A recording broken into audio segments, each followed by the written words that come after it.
Good morning. Today we are going to review series and parallel circuits for AP Physics C, Electricity and Magnetism. Flippin' Physics! Bo, review for me please how we know these two resistors are in series. Well, is this that thing with the anthropomorphic charge? Absolutely, a charge which we have given human-like characteristics to, even though charges are clearly not human. He loves his arcane words. Anthropomorphism is not arcane. Sure. Right. An anthropomorphic charge which moves through resistor 1 has no other choice but to also move through resistor 2. That means those two resistors are in series. To clarify, every charge which goes through resistor 1 has to also go through resistor 2, and every charge that goes through resistor 2 has to also have gone through resistor 1. In other words, if there is a wire between resistors 1 and 2, that wire provides an alternate path for the anthropomorphic charges to choose, and those two resistors are not in series. Right. And when those two resistors are in series, that means the current through resistor 1 is equal to the current through resistor 2. And actually, because the charges also have to go through the battery, the current through the battery is also the same. What does the epsilon symbol next to the battery mean? That stands for the EMF of the battery, the electromotive force, or the ideal electric potential difference across the battery. Right. It's an ideal battery with no internal resistance. Thanks. What does the T subscript on the current mean? Oh, that means terminal, as in the current through the terminals of the battery. Okay.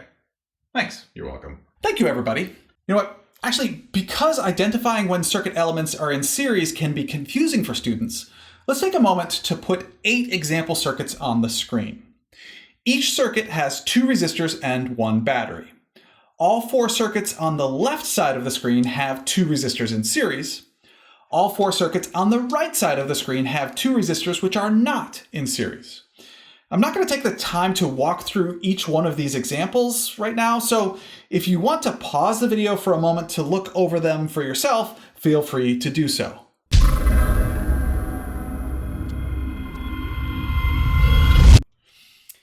If you need more help understanding this, I do have a video which shows color-coded animations of circuits, which I think helps with understanding quite a bit. Now, back to the circuit we were just working with. Actually, you know what? I do want to mention that adding a third resistor into this circuit like this makes it so resistor 1 and resistor 2 are no longer in series. Between resistor 1 and resistor 2, an anthropomorphic charge would have a choice about which path to follow, so that makes it so resistor 1 and resistor 2 are no longer in series. All right, now I really mean it. Back to the circuit we were working with. Billy, tell me what we know about the electric potential differences across all the circuit elements in this circuit with 2 resistors in series with a battery. Certainly. Because these are ideal wires with zero resistance, the electric potential difference from the bottom wire to the top wire is the same as the electric potential difference across the battery, and it is the same as the electric potential difference across both resistors, which equals the summation of the electric potential differences across the 2 resistors. Thank you, Billy. Realize we can get to the same equation by recognizing that if you go all the way around a loop in an electric circuit, the electric potential difference equals 0. For example, starting at point A, which is in the lower left-hand corner of the circuit, and going clockwise through the circuit all the way back to point A, electric potential difference equals final electric potential minus initial electric potential, and if we start and end at point A, both of those are at the same electric potential and at the electric potential at point A, and the differences of those two equals 0 because they're the same. Going up from point A through the circuit, we have the electric potential difference across the battery, which equals the EMF of the battery. And we're going in the direction of the current, therefore we know that EMF or electric potential difference goes up when we go in the direction of the current across a battery.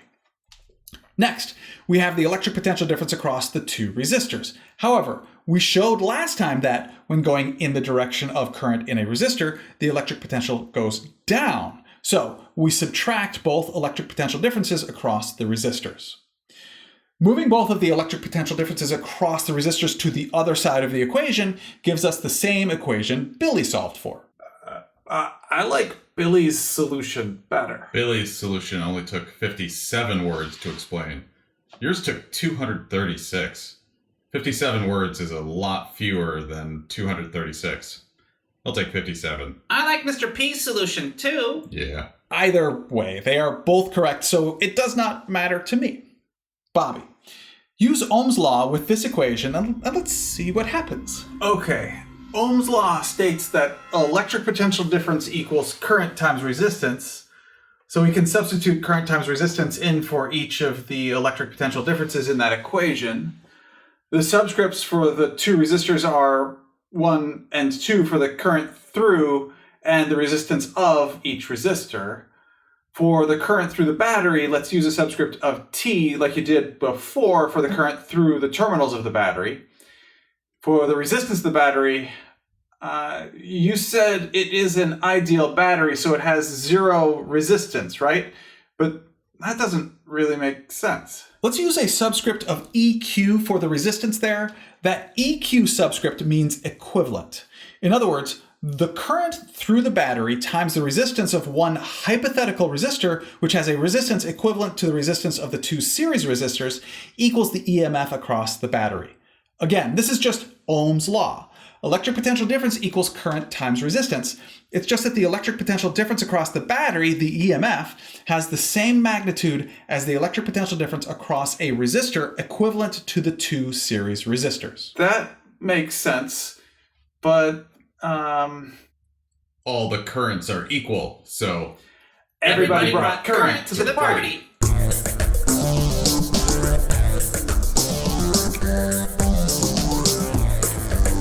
everybody brought mass. that means a resistor with resistance equivalent to the two series resistors equals resistance 1 plus resistance 2. Right.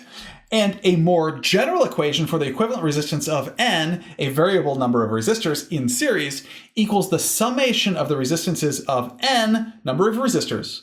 You just add up the resistances of all the series resistors. All right, let's move on to two resistors in parallel. Again, let's use an anthropomorphic charge. An anthropomorphic charge has the choice between paths that go through the two resistors. And then those two paths join back again without going through any other circuit elements. That is why these two resistors are in parallel. Notice then that the electric potential differences across all three of these circuit elements are equal. This is always true of circuit elements which are in parallel. They always have equivalent electric potential differences. Now, because identifying when circuit elements are in parallel can be confusing for students, let's take a moment to put the same 8 example circuits on the screen that I did before. All 4 circuits on the left side have 2 resistors in series, and all 4 circuits on the right side have 2 resistors which are in parallel. Again, I'm not going to take the time to walk through each one of these examples, so if you want to pause the video for a moment to look over them for yourself, feel free to do so.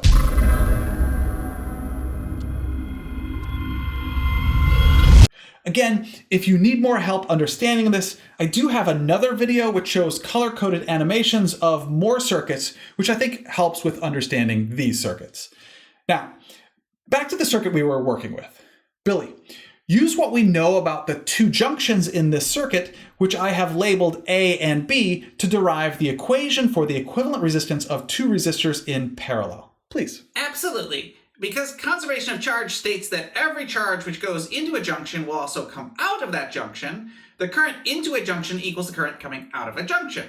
Therefore, for junction A, the current through the terminals of the battery equals the sum of the 2 currents going through the 2 resistors. From Ohm's law, we know current equals electric potential difference divided by resistance, and we can substitute that in for each current in our previous equation. That means EMF over equivalent resistance equals the sum of the electric potential differences across each resistor divided by the resistance of each resistor. All the electric potential differences are equal, so everybody brought electric potential difference to the party.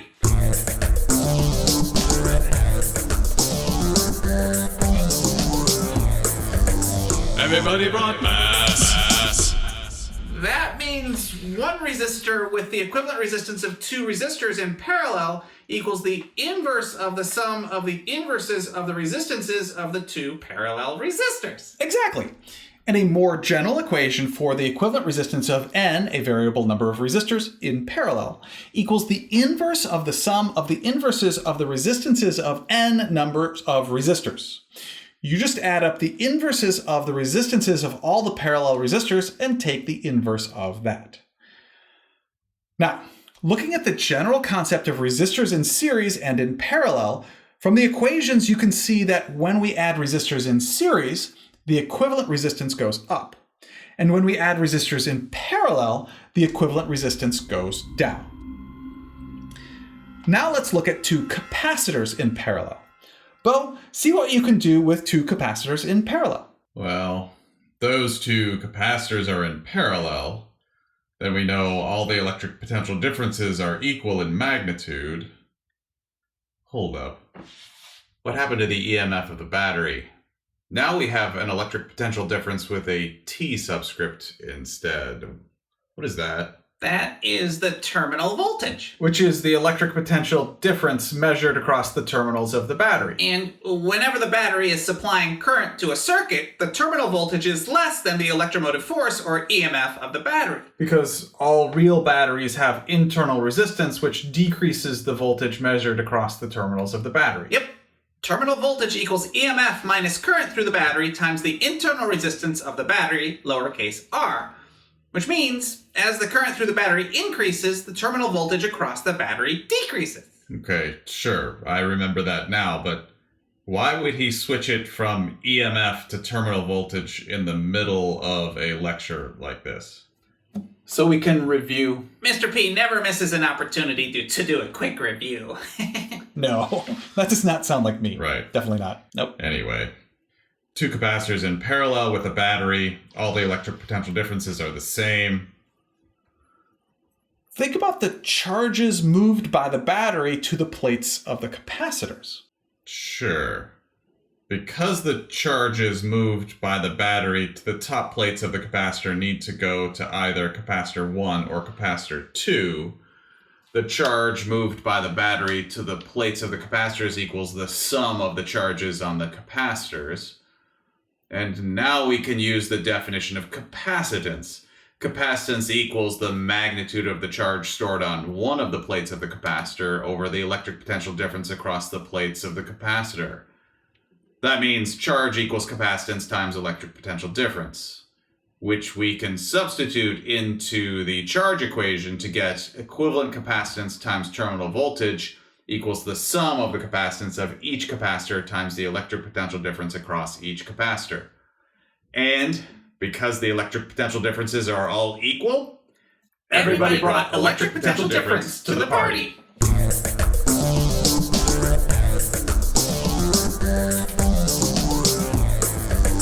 Everybody brought mass. And we get that the equivalent capacitance of two capacitors in parallel equals the sum of the capacitance of the two parallel capacitors. Correct, Bo. And a more general equation for the equivalent capacitance of n, a variable number of capacitors in parallel, equals the summation of the capacitance of n number of capacitors. You just add up the capacitance of all the parallel capacitors. All right, let's move on to two capacitors in series. Bobby, it's your turn again. Okay, we know the electric potential difference equation is the same as for two resistors in series. Terminal voltage equals voltage across capacitor 1 plus voltage across capacitor 2. And looking at the charges moved by the battery to the plates of the capacitors, well, we know the magnitude of the charge moved by the battery to the top plate of capacitor 1 and the magnitude of the charge moved to the bottom plate of capacitor 2 are equal in magnitude.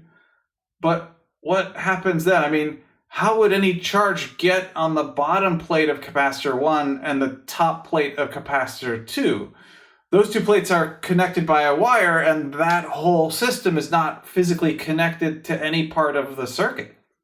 There are already electric charges located there on the wire and the two plates of the capacitor, right? Okay, yes. So Negative charges are pulled to the bottom plate of capacitor 1 by the positive charges on the top plate of capacitor 1.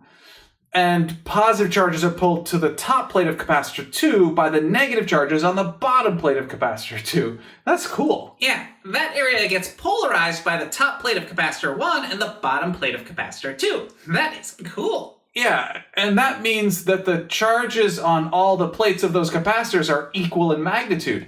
In other words, the total charge moved by the battery equals the charge on capacitor 1, which equals the charge on capacitor 2. That's basically just conservation of charge, right, Mr. P? Exactly, Bobby. Yeah. Okay.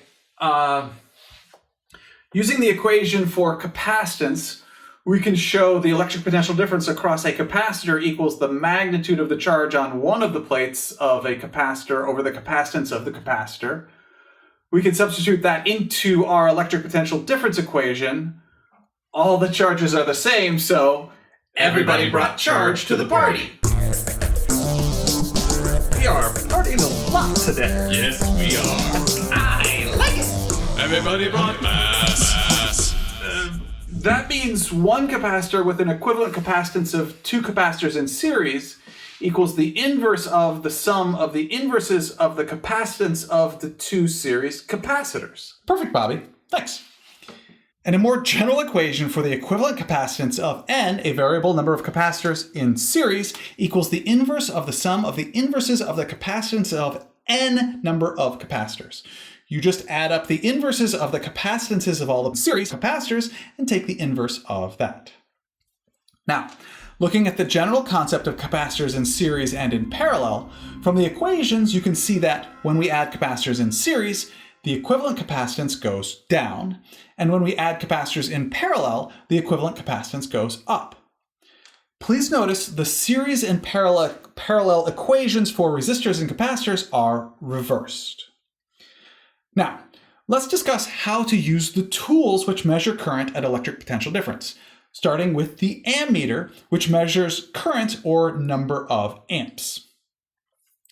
We need to decide if an ammeter needs to be put in series or parallel with the circuit element it is meant to measure the current through. So, let's look at what happens when we attempt to measure the current through a resistor using an ammeter in series and in parallel with a resistor. Billy, tell me what you see. Yep, I can do that. Well, it looks like when you put an ammeter in parallel with resistor, the charges which go through the ammeter will be different from the charges which go through the resistor. So putting an ammeter in parallel with a resistor will not actually measure the current through the resistor. So an ammeter needs to be placed in series with the circuit element you are trying to measure the current through. Correct, Billy. And notice that the resistance of an ammeter needs to be very, very small. In this example circuit, if the resistance of the ammeter is not very, very small, the ammeter will increase the equivalent resistance of the circuit and decrease the current through the resistor you are trying to measure the current through. So, unless otherwise indicated, ammeters in this class are considered to have zero resistance. And I'll just mention that because ammeters have such a low resistance, if you accidentally place an ammeter in parallel with the electric load of a circuit, you are significantly decreasing the resistance in the electric circuit, which can significantly increase the current in the electric circuit. And this can really damage equipment. So please, never put an ammeter in parallel. Now, let's switch to a voltmeter, which measures electric potential differences or voltage.